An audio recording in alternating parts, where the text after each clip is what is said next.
Let's talk, folks, let's talk some wrestling news real quickly. You see, there's a lot been going on over this past week. And a lot we need to kind of discuss in a short amount of time as best I can. So let's talk about Sasha Banks real quickly. Now gave my thoughts about it. DALYXMAN talked about it before his SmackDown review. And the only updated news that's come out of this entire situation is Jason Jordan is serving sort of as a peacemaker, a moderator. Sort of someone that's going back and forth between both sides to see what can be worked out.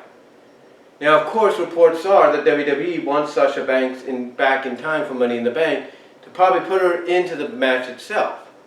But whether or not it's part of Raw or SmackDown, that's up to whatever they can agree upon. Right now, the last report as well that mentioned Jason Jordan being sort of a moderator, one of those last reports also mentioned the possibility that Sasha could end up on SmackDown, where she's actually, and this is kind of funny, well, kind of ironic, she's been petitioning to go to SmackDown for a while because she sometimes, if not like a lot of us, notices that it's the more wrestling-themed show on the main roster. Basically puts more emphasis on the in-ring action and what the men and women are capable of doing. If you want a good example of that, take a look at Bayley against Charlotte this past Tuesday. The point is, right now, Jason Jordan's sort of serving as the moderator, and they're kind of at a stalemate. But here's what I believe is the core reasoning for this. Despite Sasha Banks, in her eyes and maybe in the eyes of a lot of fans, not getting pushed and treated the way she should have been, and WWE not living up to the promises and breaking some of them, at the central core of this entire situation is one thing. And that is Sasha Banks wants to be known and treated as what her moniker is, the boss. Because to her, that moniker means more than just a gimmick or a name people can call her. The boss, in her opinion, from her standpoint, is known as the best, as the very best, the elite, if you will, and the most dominant. Which is why I think WWE, if they can work things out with her, are going to have to probably go in that direction with her. Whether she stays on Raw or she goes to SmackDown, they're going to have to do that. I told Alex, DALYXMAN, on Twitter as well as in a super chat that probably one of the ways they're going to get her back is to agree to have her win the Money in the Bank briefcase, have a successful cash in that very night, and then go on to have a dominant one-year reign, or at least several 6-month, 8-month reign with the championship, where she can establish herself as exactly what people call her, the boss. As in other words, establish herself as the very best, the best in the women's division and the most dominant. That to me is what's at the central core of this entire thing. It's not just everything else that's happened, it's that she wants to be booked as the boss. In other words, the best women's wrestler in WWE overall. And the most dominant. That's what she wants. And if WWE can work that out and give it to her, in the long run, things might hopefully pan out in a more peaceful way. And maybe that's what Jason Jordan's going back and forth with them. Maybe he's saying, look, Sasha wants this, she's willing to come back if you do it. So we'll see what happens. Reports are that if she doesn't show up on Monday to be one of the participants named to be in Money in the Bank on May 19th, in other words, on May 19th, then that means she's pretty much not coming back for the time being. And reports are, according to someone like Dave Meltzer, if she keeps doing this, if she decides to just sit out her contract, WWE ain't going to let her go. They're just going to tack on more time to it, or they're just going to tack on more time that she misses. So if she doesn't come back within the next 4 months, they're going to tack on 4 more months to her contract. She doesn't want to come back for a whole year, they're going to tack on a whole year. So hopefully cooler heads prevail. Hopefully Jason Jordan can moderate successfully the situation and try to work something out between the two sides. And I'm sure Jason's telling her, look, you keep doing this, they're just going to add more time. What's it going to be? And he's probably telling WWE, look, she wants this, you want her back, what's it going to be? So hopefully cooler heads prevail, and we'll probably get an answer hopefully by Monday to see if she's one of the participants named in the match. That's all we could hope for. Excuse me. He said that's all we can hope for. Now, let's talk about another person that is kind of wants to be done with WWE, and that's Luke Harper. Luke Harper recently tweeted out that he had asked for his release for More Wrestling Entertainment, but recently reports have come out that it was denied, and on top of that, WWE added on 6 more months. But why? Well, you could say that was 6 months they were planning probably to push him and Rowan as a brutal, dominant tag team, so they want to try to get some of that back. Or 2, it's because they know exactly what Luke Harper has planned.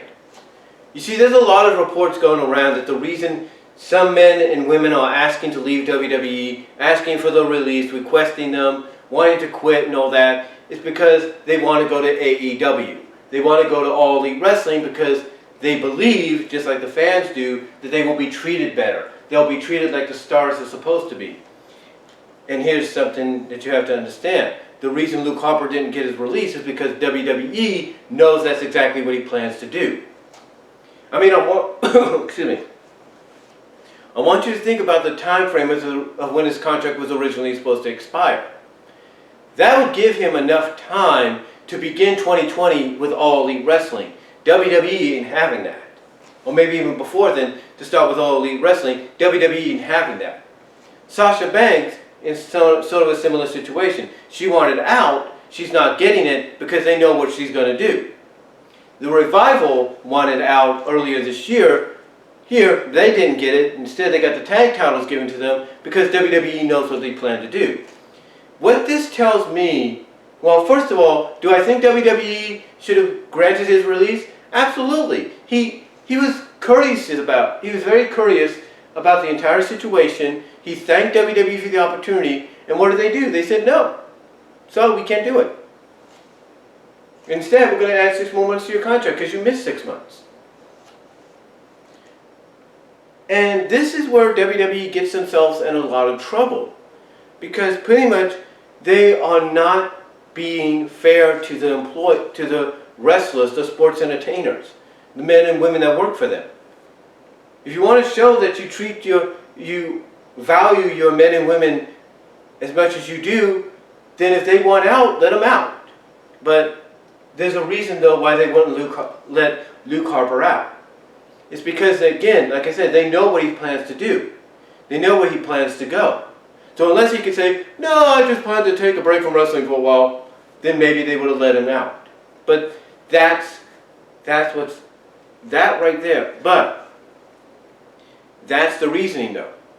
They know that with AEW a month away from officially debuting with Double or Nothing, they know that that's why these men and women want to leave. They want to go there, and they don't want that. They don't want any more talent heading into AEW or being rumored to go to AEW and be treated as bigger stars just to rub it in their faces. They don't want that. So they're doing whatever they can to keep these men and women under contract. And that's the truth.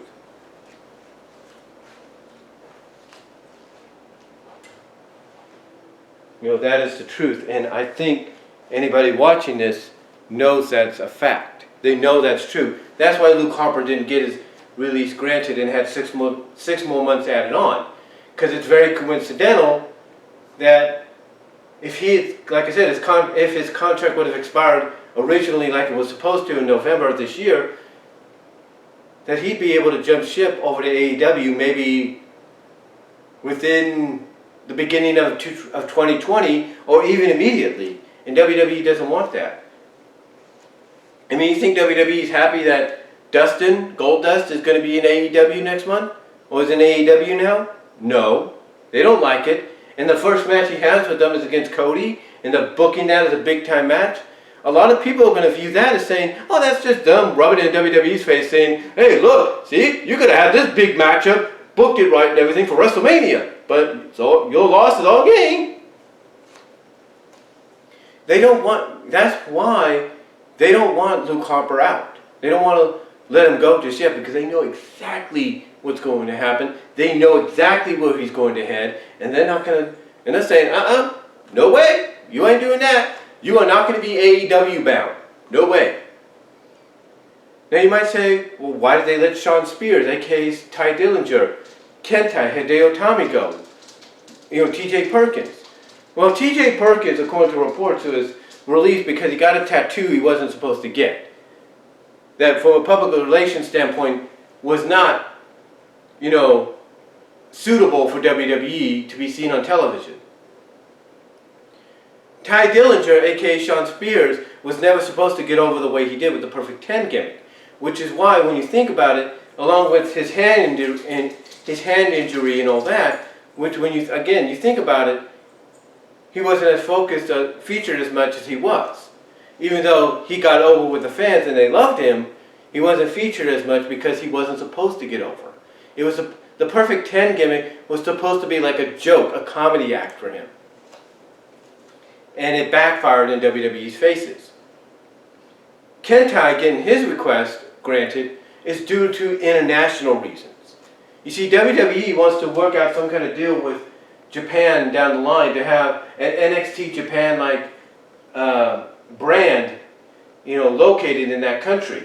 They want to create an NXT Japan brand in that country, just like they did with NXT UK. And do you think by not letting someone like Kenta Hideo Itami out of his contract when he requests it is going to make them look good if they deny it? No, it's not going to make them look good. It's going to make them look like jerks. If they say, oh no, because you missed this time, we're going to add more time, it's going to make them look bad from an international public relations. That's why they gave Hideo Itami his release, because they don't want any bad publicity, especially when it comes to Japan. And especially when it comes to Japan and possible companies they can affiliate with, like Pro Wrestling Noah and such. Or maybe even All Japan. Who knows? But that's why they gave him his release, because they don't want to have an international public relations nightmare or sever any chances of probably doing an NXT Japan brand in that country. Excuse me. So that's why Hideo got his release. But when it comes to someone like a Luke Harper, a Brody Lee, if you will, he's a big man. Vince McMahon likes big men. And he's not about to let someone like a Brody Lee go and be Brody Lee in AEW and be pushed to the freaking moon. In the long run, guys, there's reasons certain people got the releases that I just explained, and there's reasons some other people and teams are not. Because they're pretty much, when you think about it, be honest, they're pretty much making their intentions clear of what they want to do and where they want to go, and WWE ain't having none of that. Sean Spears, TJ Perkins, and Hideo Itami never once said, oh, we're going to go to AEW. They never made those intentions clear. They just asked for the release and they got it. Or they got released because of certain reasons and they got it. The thing is, WWE doesn't want, they didn't make any intentions to go to another promotion clear. Or public, if you will. These people, in a sense, are. Despite, Luke Harper being very courteous and everything in his thank you letter, he made his intentions somewhat clear of what he probably wants to do. And WWE ain't going to go for that. So, in the long run, when you think about it, as crazy as it sounds, them denying the request, the release request of a Luke Harper, a revival, and even in the situation of denying Sasha her chance to probably try to go somewhere else, it's because the overall objective, the overall answer to that, is because they fear, it's because they know, and it's because they know where they're heading, and they fear where they're heading, because they know that promotion, All Elite Wrestling, AEW, is going to treat them like bigger stars just to rub it in their faces to say, see, you had a chance and you lost it. That's what they fear. That's what they fear, folks. And they're not about to let that happen. What they're probably hoping is this whole fantasy of going to All Elite Wrestling will die off. And they'll get this whole wanting to go there out of the system and probably want to stay with the company. That being WWE. Now, speaking of WWE, they've also kind of had some bad publicity head their way, but I'll give them credit, they are going to stay the course, for last I heard. And that is the whole Bray Wyatt Firefly Funhouse thing. For weeks we've been seeing these little vignettes of these puppets, creepy puppets, if you will, popping up. And now we know what it is. It's the Bray Wyatt Firefly Funhouse gimmick. But it's not the kind of gimmick that's child-friendly, if you catch my drift. And even though people are curious about it, they're like WTFing, going like, what the heck is this? And it's getting them intrigued. And apparently some sponsors and some stockholders, placeholders, are not too happy. And they want this Bray Wyatt Firefly Funhouse gimmick gone. So even though there are reports that saying that it might be done before it begins, according to several reports, WWE, very reliable from what I understand, WWE is going to stay the course with the gimmick. So, that's good to hear. Despite how others feel about it, WWE planned to stay the course because remember, reports are Fox wants an edgier WWE SmackDown when they get it in October, so this might contribute to that in the future. And one last thing, it seems the War Raiders cannot get a break when it comes to the team name. And I don't know if they're going to make this a gimmick with them, I hope not, but in the past 2 weeks, they've gone from the War Raiders to the Viking Experience, to the Viking Raiders, to now the Viking Warriors. What is going on here? What is going on? Well, I'll tell you what's going on. Fans are not thrilled with WWE doing this. They're like, just make them the War Machine. Be done with it. Or if you want to call them the Warriors, make them the Warriors. Or you want to call them the Vikings, let them be the Vikings. It doesn't matter. Or just call them Hanson and Rowan. Be done with it. So, yeah, WWE obviously doesn't know what they're doing with the team. I mean, they're keeping them, basically they're allowing them to be dominant. But as far as, team names go, it's like they don't know what to do. I think what's going to happen in the long run is they're just going to go back to being War Machines. Or War Raiders. Or, heck, the Machine Raiders, for all we know. That might work. But I think they'll go back to War Raiders real soon. I think right now the only reason their name's being changed is because of PR, they're on USA, and not, the network. So I think that's why. But hopefully this gets straightened out, and if Viking Warriors is the last name they have, so be it. So, anyway guys, that's all I can say on some WWE news and wrestling news. Let me know what you think down below, comment if you like, and I'll talk to you all later.